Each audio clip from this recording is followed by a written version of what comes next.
I work for Herman Law, and we exclusively represent victims of child sex abuse. Our motto is we give voices to victims. As lawyers, we often have to be therapists for our client, especially in sensitive cases like this. The only thing we can get our clients is money. We can't ever take away what happened to them. Do you see cases where women also abuse children? 99% of pedophiles are men.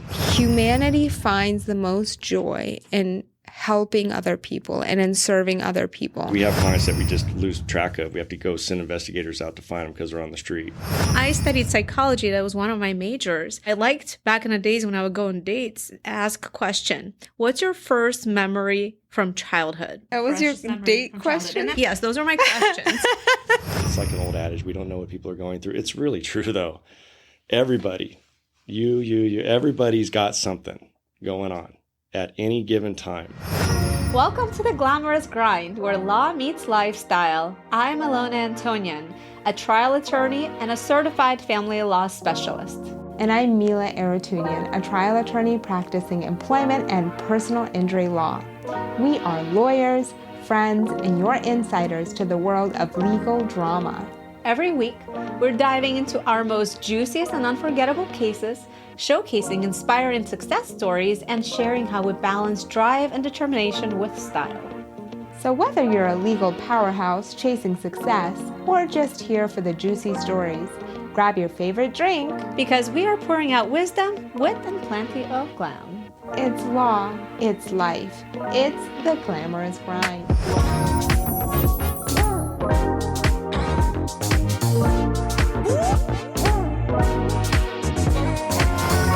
Parenthood is never easy and can be even more difficult as a single parent. Our guest today knows this from multiple sides.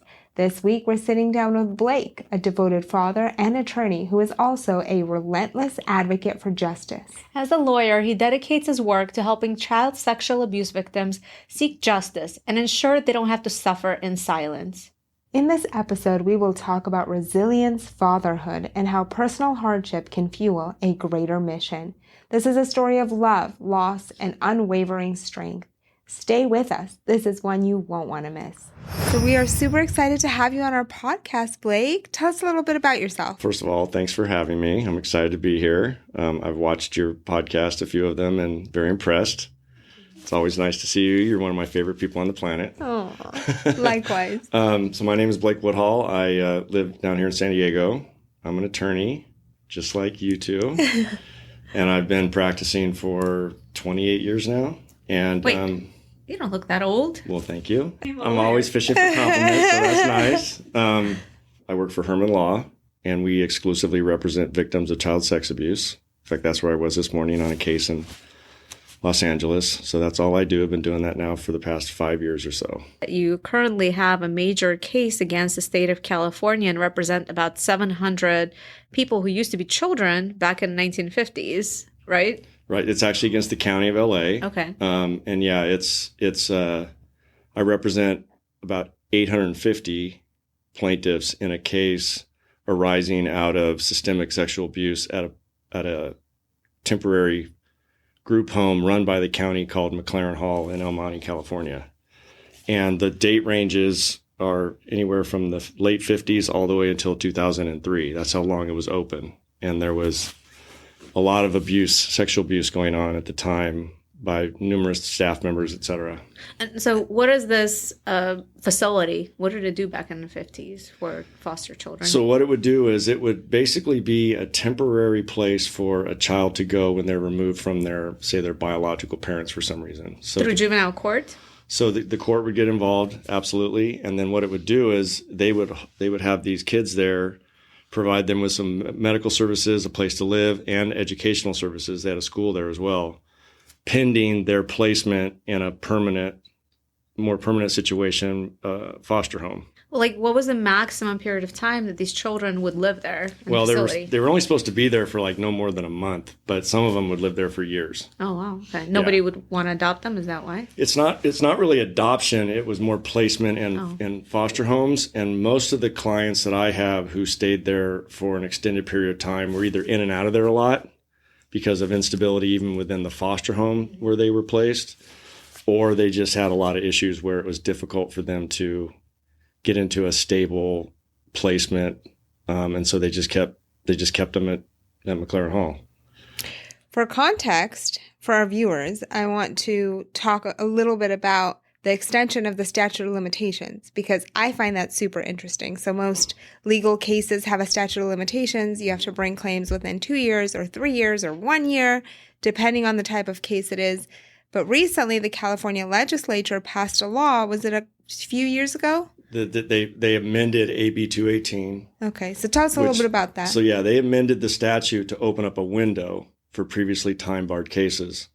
So all of my clients, for example, before the window opened, their statute had run. So they could not bring lawsuits because it had been too long since they've been abused. That's right. So the new statute is basically anybody can bring a claim for sexual abuse until their age of 40. Now, when the window opened for 3 years, it's now closed. Anybody, they could be 80 years old and file. But now those cases are closed as well. So if you're over 40, you're outside the statute now. But under 40, you're still in, when before it was like 21. So anyone who's under 40 today could still file a claim? If they were sexually abused as a child. Through foster care system, through state. I mean, it doesn't necessarily have to be through foster care. It could be, They could sue the individual perpetrator as well, but we only sue institutions. So we have many pending cases against Roman Catholic Church, for example, different counties, school districts, YMCA, Boys and Girls Club. Anywhere where there are children, that's where you're going to find pedophiles. And these are mostly men, right? Or do you see cases where women also abuse children? 99% of pedophiles are men. So the stories I hear are some of the most horrific stories you'll ever hear in your life. Oh. And I literally could take a 9mm and go up to this person and put a bullet in their head and sleep like a baby. So in California, if you were abused as a child and you're under 40, even if you were abused when you were 3 years old or 5 years old, you can still bring a lawsuit against your abuser, including the individual who abused you, or if it was part of an institution, the institution that abused you. Now, I want to ask you one question, because I deal with a lot of sexual harassment and sexual abuse of adults. Mm-hmm. And there's a lot of shame that people experience when they're abused. And I can imagine if you're abused as a child, that shame is even more, right? And so how do you deal with that aspect of it? How do you deal with, talking someone through it? Obviously, it's not their fault. But, I feel like as lawyers, we often have to be therapists for our client, especially in sensitive cases like this. It's a really good question and really good insight, because even the way we handle cases, it's designed to help people heal. Our motto is we give voices to victims. And when you're abused as a child in particular, you never feel like you have a voice. And you carry that with you even into your adult age. And it's an interesting thing for me to handle these cases now, because I'm more open with it now than I've ever been. But I was sexually abused as a child. And so for me, I think I have a particular understanding for what these people go through. You can be 60 years old and be a big baller, executive, CEO, and have been sexually abused when you were a child, and you will always have that sort of pain inside you, and particularly the shame. And in fact, that's the reason why they even opened up the window in the first place. If you go back to the legislative history of even amending the statute, it was nowadays the stigma attached to admitting or talking about being sexually abused as a child. It's less now. People are more encouraged to do it. There's more support available.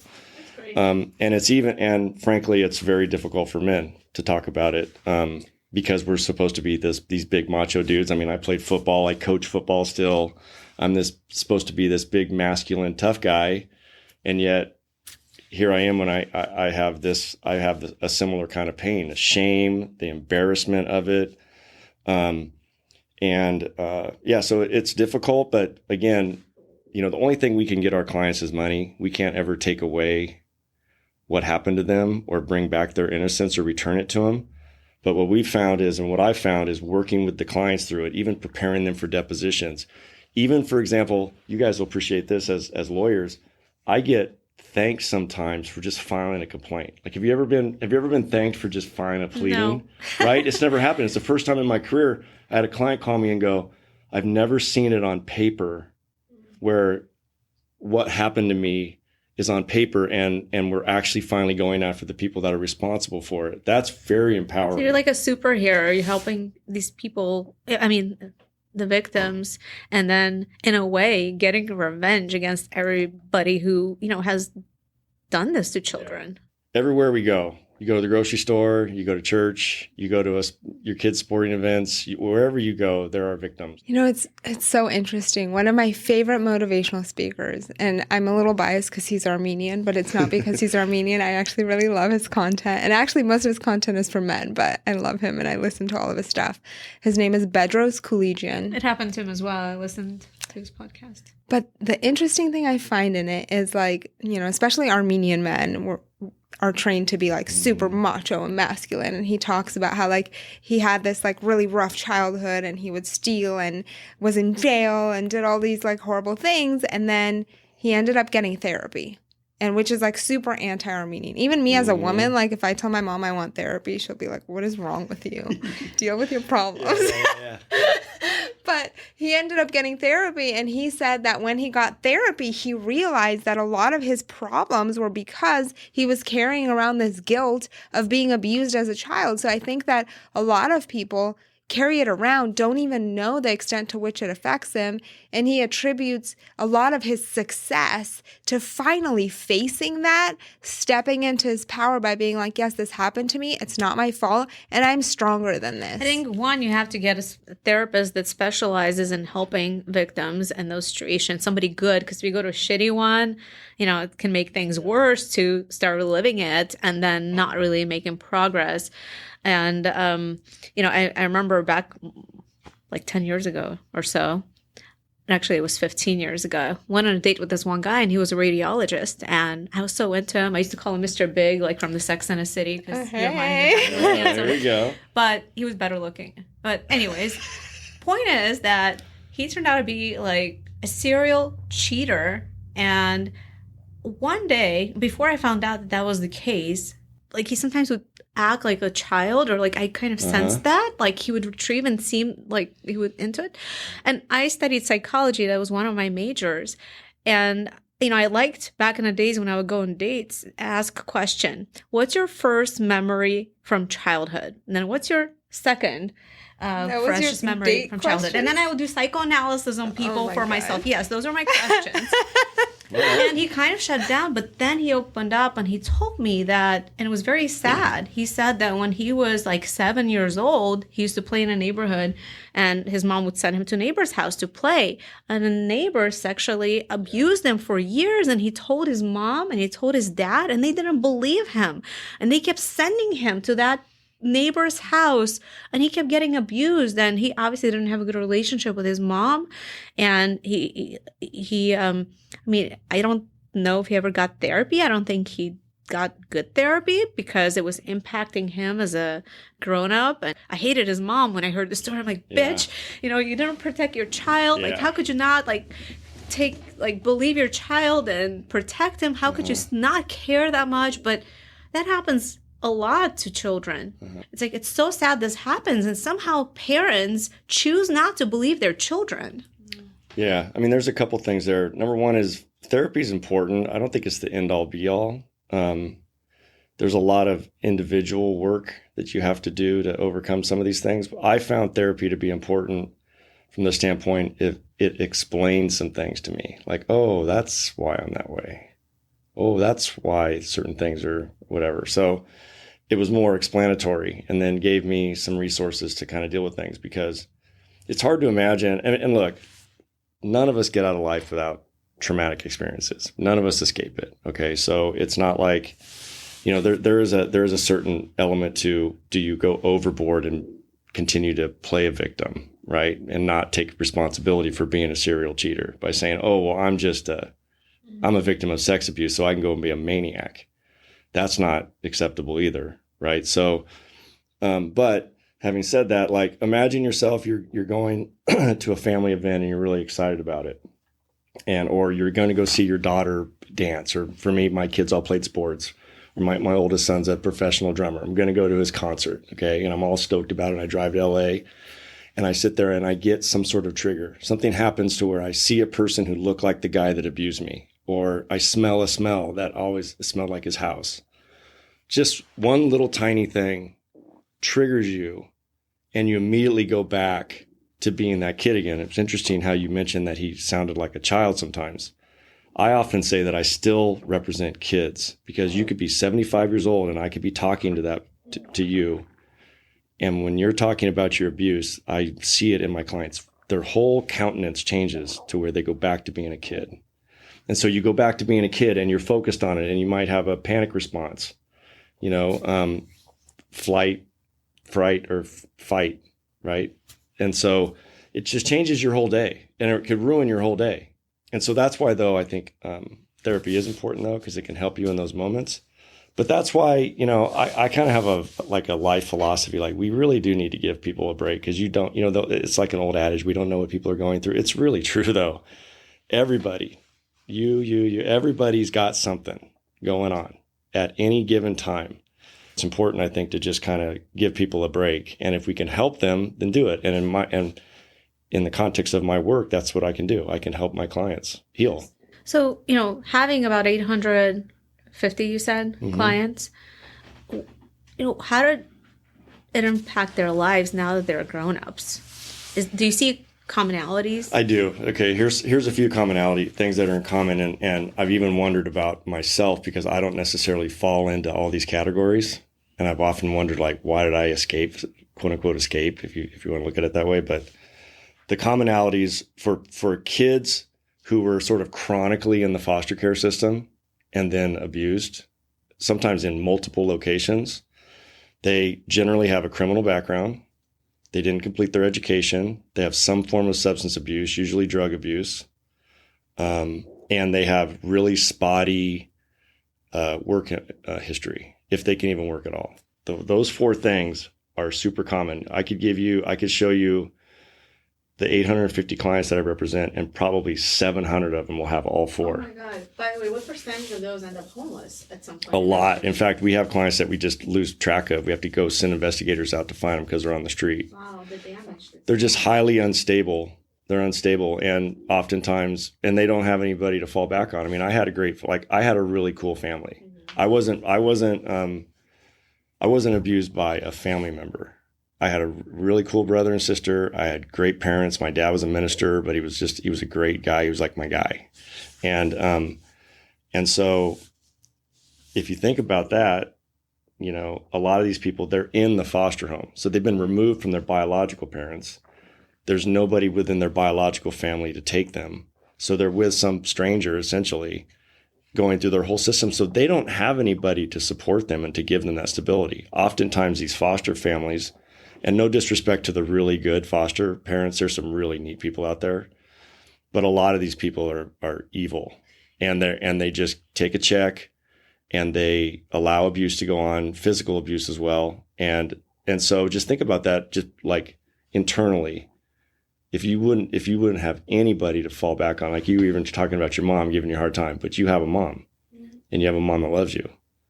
And most of these people, not only do they not have a mom that loves them or a dad that loves them, they have a maniac for a parent who's either a drug addict or an alcoholic or can't take care of themselves, let alone a child. Let me just understand something, because people who have parents that fight in court, they end up in family court.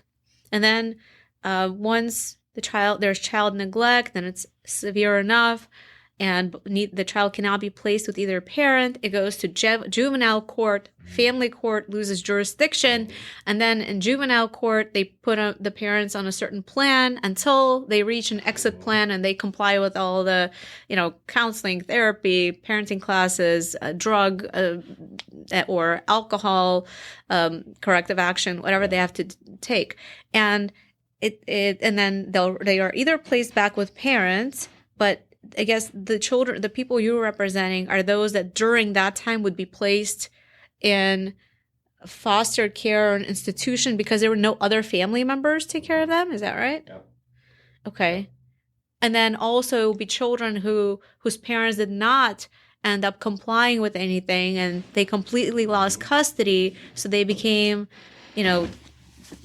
dependents, state dependents, and then they just had to be placed. They're in the system forever. I mean, Mila and I have talked about some things. I have a personal experience with this. I ended up getting my kids full time, and so if my kids didn't have me, they would have been in the system because of their mom. And so that's why I'm saying, if you don't have somebody to fall back on that can give you some stability and true engagement as a child, you're fucked. Sorry. No, that's a good way to say it. But do you feel like your experience as a child led you to find a partner in life that ended up having, Probably. problems that resolved in you becoming the primary caretaker? And I'm not I make it very clear I'm not a complete victim in that whole process. But when it comes to the parenting aspect of it, I kind of always knew that I was going to have to be the one to step up and do that, even when my kids were babies. Whatever you feel comfortable with. Can you tell us a little bit about your family and your marriage and how that led you to be a single dad? Yeah. So I've been divorced now since 2009. So it's been quite a while. I was married for 12 years, together with her for 15. I was a dad when I was 24. She was 21. It was a whoopsie. Oops, I got married. We knew each other for 6 months, and while you were in law school, because you became a lawyer at 25. While I was in law school, yeah. And she was playing volleyball in junior college, and she actually got extremely serious about school and ended up becoming a doctor, a dermatologist with a fellowship in cosmetic surgery. But when we moved down here to San Diego, I guess it'd be a little over 15 years ago, the shit kind of hit the fan right away.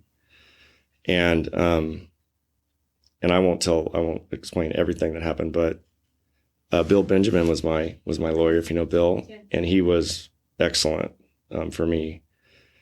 But we shared custody for a while, the classic kind of standard custody arrangement. And then again, I always sort of knew though that I was going to bear the brunt of the responsibility for raising the kids. And even when we shared custody, I still took them even more than what the technical legal percentage was. Did she keep her license as a doctor, or were there problems that caused her not to be a doctor at some point? So at some point she had to surrender her license. Okay. I'll leave it at that. And so she's no longer a practicing physician. And so I got them full-time legal, physical custody, a little over 10 years ago. But even before that, I was still acting as though Are they all adults now? So my oldest son, Troy, is 29. He's amazing. He's a rock star. He really is. So he got a degree from the School of Music at University of Oregon. He's a professional grade drummer, and he lives in Los Angeles, living the dream, the classic starving artist. He works at a restaurant, plays gigs all over LA. He's got his own band, and he also drums for another band. What's the name of his band? He's so good. It's Feudal. The name of his band's called Feudal. And he's on Instagram if you want to follow him. And he looks exactly like Blake. Well, I always say he's a taller, better looking version of me. Okay, I'm not going to do that. No, he's a good looking dude. He's a good looking kid. Guy. And so then my daughter Hallie, like Halle Berry. I always say her name is the first part of Hallelujah. That's how we spell it, Halle. It makes me think of baby formula that I buy. Yeah. She's a junior at University of Oregon. She was my. Why Oregon? Why everybody in Oregon? There's another. I don't know. There's another story about that. I actually lived in Oregon, Eugene, for a year when I was in high school, and I've always kind of had. I've always liked Oregon, and so the kids have sort of gravitated up there. Hallie's a badass. Hallie's a total badass. She was my superstar athlete growing up. She played 1 year of college softball in New Jersey. She doesn't know me, but I've been watching her grow up for the last 6 years. She's amazing, and her middle name is my name, Hallie Blake, and so she's just my person. I don't know what else to say. She and I have just always been lock since she was just a little tiny baby. I mean, I have a good relationship with all my kids, but it's something different when it's your daughter. You admit it. Like, sometimes, people ask, because I have 5, they're like, which one is your favorite? And, I don't know if I can ever admit that, because there's that cosmic connection with some babies. You just put them and you feel it, There is. Well, I always say you love your kids equally, but you don't necessarily like them equally. I like all my kids. I really do, but you like them in a different way. My mom used to always say when I would be like, who do you love more? She'd be like, I have 2 fingers. Do you think I love one finger more than the other? I was like, yeah, Mom, Yeah, you're you do. right-handed. You're right, You exactly. need the index finger Like if more. you had to pick one, you take your dominant hand, right? I had like the lawyer Like, response. yeah. I'm like, absolutely, there's a finger that you couldn't live without, for sure. Yeah. You need to pick your nose. Yeah. I'm like, So what the then, hell's the yeah. pinky do for you? Yeah. And what did your third child So do? then third, Cooper, he's 18. He's a senior in high school. He goes to Hoover High School, which is funny because that's where I coach football. I'm the quarterback coach at Hoover for football. He ended up being the Central Conference Defensive Player of the Year. Just had a monster season. He's just a beast, and he's just committed to Bemidji State University in Minnesota to play football. Is going to be a lawyer. None of your 3. And I discourage it. But like Why? amazing with everything that, the kids have gone through with their mom and the divorce and ending up with you as a single dad and a lawyer raising them. Like, knock on wood, you have incredible children. They are. The thing I love about my kids the most is they're really good human beings, and they have a lot of perspective. One thing that's always been important for me, I don't know if it's just being raised in the church, and doing a lot of things for the community. My dad was actually a church planter, so his denomination would just send him into a community and go, start a church, good luck. And most of the time they were in sort of underprivileged communities and neighborhoods. And so I've just always had a heart for like serving and helping. So you, I remember, had a program where you took your youngest son, Cooper, right? And you would go to downtown and they would make sandwiches, peanut butter and jelly sandwiches with chips and like apples, and make little paper bags and hand them out. And then you like exploded and people started donating money so that you and Cooper could go feed homeless people. So just 2 of you, not through any organization? Yeah, so this happened through COVID, yeah. I've always had a thing for feeding homeless people, and I don't really like giving to organizations. I just like doing it myself. So during COVID, we started it, and it's called 11 Meals Mission because we made 11 meals, and it's a PB&J sandwich, a soft fruit. It has to be soft because most homeless people have bad teeth. So it needs to be either an orange or banana, a bag of chips, chewy granola bar, a bottled water or Gatorade. And you put it in a plastic bag because they like to use the plastic bag to go to the bathroom in. So everything is used that we give them. And so we went down and did 11 meals. This is during COVID, like full lockdown. And I remember being like, you're insane. You're going to get COVID. He was like, I want to help and people. I'm a live free or die kind of person. Like, how many sandwiches and packages did you make, and where did you go to deliver them? So we literally drive downtown. We pull up to people. We roll down the window, and we say, excuse me, sir, excuse me, ma'am. You give them a little respect, a little dignity, and they come up to you, and you give them the bag, and we drive off. We drive all over. So you didn't walk the streets. Oh no, we drive all over. And so it blew up. I did a Facebook post about it, and I started getting people donating money and plastic bags. And I had a guy who was this is during COVID, so nobody was working, nobody was doing anything. I had this guy who runs this hedge fund who I coached his daughters in softball, and he calls me up. He's like, I need something to do. So he became like my operations guy. We had an assembly line of making the bags. We were doing 100 at a time, and we still do some, but we went from 11 and we're now at 4,700 meals that we've handed out individually, me and Cooper. Amazing. 4,700. I remember that and so we well. have like a tier program on who we try to, because we could just go down there to the really gnarly part and get rid of 100 like that. But what we do is we drive around, look for people actually digging in a trash can. That's our number one people. If you're digging in a trash can, just imagine. None of us have ever been that hungry, I'm assuming. To humble yourself to dig in a trash can and have somebody roll up behind you in a car and go, excuse me, sir, excuse me, ma'am, are you hungry? Like, that would be an amazing experience. And then people in wheelchairs, veterans. And then after that, once we kind of hit all them, then we just go into the gnarliest parts of downtown and we just hand them out. I've been criticized for it because, you're just enabling them and you're doing this. And again, my position is I'm just feeding them. I'm not trying to save them. I'm just feeding them. And I just have a heart for that. Like Father Joe's Village does a really good job down there. There's some. I volunteered there before. Yeah, they do a really good job. They really do. And there's some other programs down there that help them. Even law enforcement helps them. But at the end of the day, am I that deep into it where I feel like, I can really do something about it, or do I have the answer? I really don't. Just being a good human and helping people eat. That's all it is. It's really no more than that. I remember reading a book, and it was a beautiful book, and I can't remember what it was called. I think it was like The Art of Joy. And one of their conclusions was that humanity finds the most joy in helping other people and in serving other people. And if you can find purpose in that, I think that will bring more joy than any amount of money and like real heartfelt lasting joy, because money brings joy, money brings comfort. You buy something new, it's really exciting until it's not. But when you can help someone, and I feel like you do that in so many aspects of your life, with your work, with your, you know, outside organization, which I don't even know how you find time, because you also coach your son's team and are an attorney and a litigator, and then like feed homeless people on the side. One of my favorite sayings is, the devil will find work for idle hands to do. It's actually in a Smith song, What Difference Does It Make? And that's kind of a life motto for me. If I can chill, don't get me wrong, but what you said is is really important. Service to others is the key to life, and particularly service to others who can't give you anything back in return. When you're helping people who literally can't give you anything back, it gets you out of your own bullshit. We all have our own bullshit. And trust me, I have moments where I'm sitting in a corner losing my mind because of some stressor or some issue or some work problem. But when you then go and you turn it around and you go and help somebody, it just gets you away from that. And what you get back is so much more than what you actually give. So service to others is really the key. And it might just be your own children. I talk to a lot of dads now after being divorced and going through all this, and I really try to I don't encourage them. I just flat out tell them, I don't care what you have to say about their mother.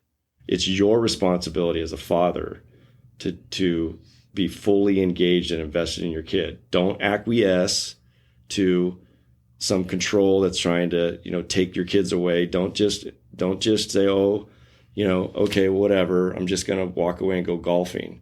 Go get in with your children and create a new relationship with them. Learn about 4 or 5 things that your kids love to eat and go on a rotation and cook those meals for them. Don't just necessarily take them out. My kids to this day will say I make the best spaghetti on the planet, and it's garbage. It's garbage spaghetti. It's Prego with ground turkey and some garlic salt, right? But they say Dad makes the best spaghetti. Why is that? Because the whole experience, take them to the store, teach them how to shop. Teach them about the Vons Club card where something is always on sale. I used to tell my kids all the time, okay, the cereal companies have a deal with grocery stores, and every cereal company for 1 week will have their cereal on sale. Kellogg's, Post, General Mills, whatever it is. So when we go to the store that week, we're getting whatever the one is that's on sale. You're creating a life with your children. Don't sit around and rag on their mom in front of them. They hate it. They don't want to do that. Fathers need to be like relentlessly encouraging to their kids to go out and take risks. Not everybody's a good father. Just like not everybody's a good mother. That's true. But what I'm saying is I get frustrated with my guys. I play beer league softball and they talk shit about their wives or their exes or whatever. And it's like, no, dude, you have a responsibility to do that. You can have a great relationship with your children without sitting around ragging on and making excuses. Don't just give up that responsibility and fight for your kids. And it's in California. I mean, you know how hard it is to get children full-time as a father in California? Extremely. Unless there's domestic violence, drugs, alcohol, some sort of abuse. I'm just saying, focus on you and your children and full engagement, and getting back to, what you were saying, like just do that in a selfless way. You don't have to go help homeless people.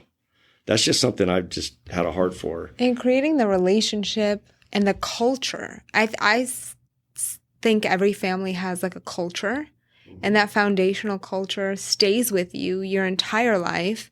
So whatever you're raised in, and nowadays 50% of families are split. So kids have 2 cultures, right? But I think the culture with the dad is just as important, if not more important in some ways. And creating traditions. And I mean, I lived in a 2-bedroom apartment. It was in Del Mar, but I lived in a 2-bedroom apartment right next to my kids' elementary school for 9 years. And I had a huge master bedroom. And so at first I had the boys in their room with bunk beds, and I had Hallie in my room, and I had a little separator thing, a little curtain for her. So she had a little privacy. And then she got older. So I'm like, okay, you need to go have your own room now.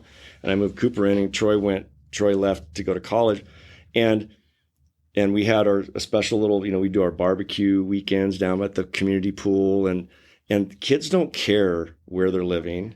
They really don't. But if you have a warm environment, we'd have slumber parties in the living room. But again, it's like you're talking about. It's the culture that you're creating and the little traditions. We drive by.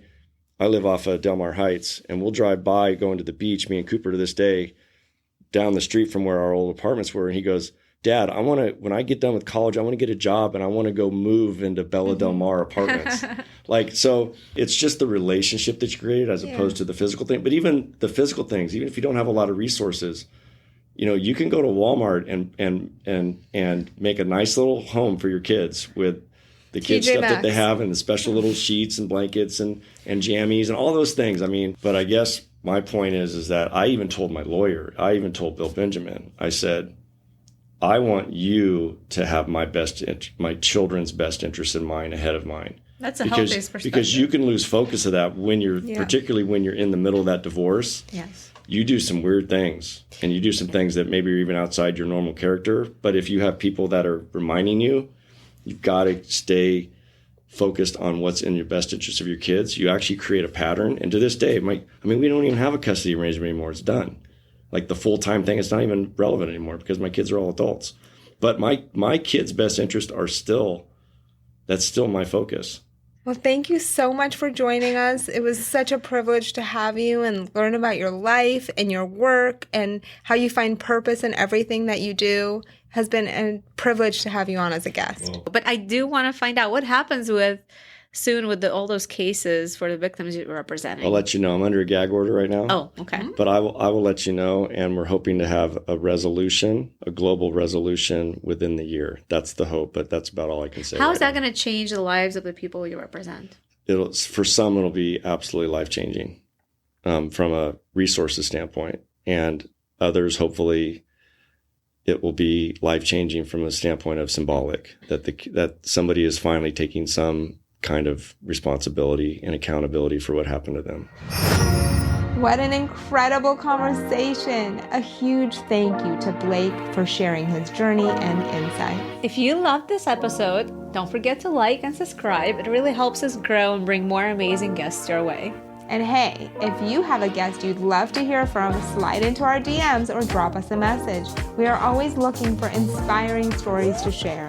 And don't forget to follow us for the behind-the-scenes content and updates. Remember, success isn't just about glitz and glam. It's about the grind, the hustle, and the passion behind it all. Stay inspired, stay motivated, and we'll see you next time on The Glamorous Grind.